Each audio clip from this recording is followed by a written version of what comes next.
అందరికీ నమస్కారం. నేను మీ కన్మణి కృష్ణ. ఈరోజు అయితే వితిన్ 10 మినిట్స్లో చికెన్ ఫ్రై ఎలా చేయాలో చెప్తాను, చూసిస్తారా మరి? అండ్ నేనైతే కొంచెం ఆయిల్లో ఆనియన్స్, పచ్చిమిర్చి, కరివేపాకు అండ్ కొంచెం అల్లం పేస్ట్ అయితే వేసాను.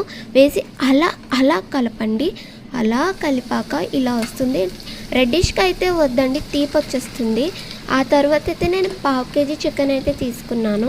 ఇలా 1/2 కేజీ చికెన్ వేసాక ఆనియన్స్, మిర్చి అయితే చికెన్తో కలిసేంత వరకు అలా గరిటతో తిప్పండి. ఆహా, ఎంత బాగుందో స్మెల్ అయితే! టేస్ట్ మాత్రం అదిరిపోయింది. లాస్ట్లో అలా మూత పెట్టి ఇలా కొంచెం బాయిల్ అయ్యాక తీసి కొంచెం కలిపేయండి. కలిపాక కొంచెం పసుపు, తగినంత సాల్ట్ కూడా వేసేసుకోండి. మీకు ఎంత వేయాలో తెలుస్తుంది కదా, సో అలా వేసేసుకోండి. అండ్ మళ్ళీ మూత పెట్టి కొంచెం ఒక 5 మినిట్స్ బాయిల్ అయ్యాక కలిపేయండి. మళ్ళీ అగైన్ ఆ టర్మరిక్ అనేది ఇన్క్లూడ్ అవ్వాలి ఆ చికెన్ పీస్కి అనమాట. సో అలా కలిపేసుకున్నాక మూత తీసి కొంచెం అలా వాటరీగా ఉంటుంది చికెన్. సో ఆయిల్లో కొంచెం అలా అబ్జర్వ్ చేసుకునేంత వరకు అలా కలుపుకొని అలా మూత పెట్టండి. కొంచెం సేపు అలా బాయిల్ అవ్వాలి అది. అండ్ ఆ వాటర్ అంతా అబ్జర్వ్ చేసుకోవాలి కదా. అండ్ ఆఫ్టర్ దట్ కొంచెం కారం అండ్ కొంచెం గరం మసాలా అండ్ కొంచెం జీలకర్ర పౌడర్ అండ్ కొంచెం ధనియాల పౌడర్ అండ్ లాస్ట్లో చికెన్ మసాలా వేసేసుకోండి.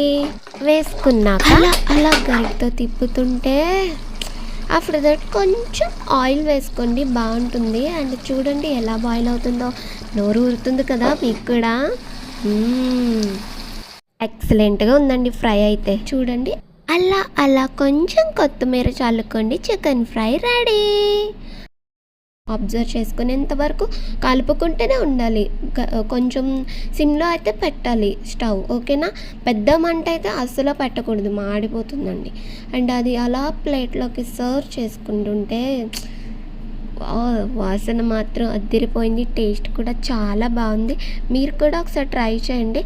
అందులో కొత్తిమీర అయితే వేసుకోండి, చాలా బాగుంటుంది టేస్ట్ కూడా. అండ్ అలా తినేటప్పుడు నిమ్మకాయ రసం అలా పిండుకుంటూ తింటుంటే వావ్, కర్రీ మాత్రం చాలా బాగుంది. ట్రై చేయండి.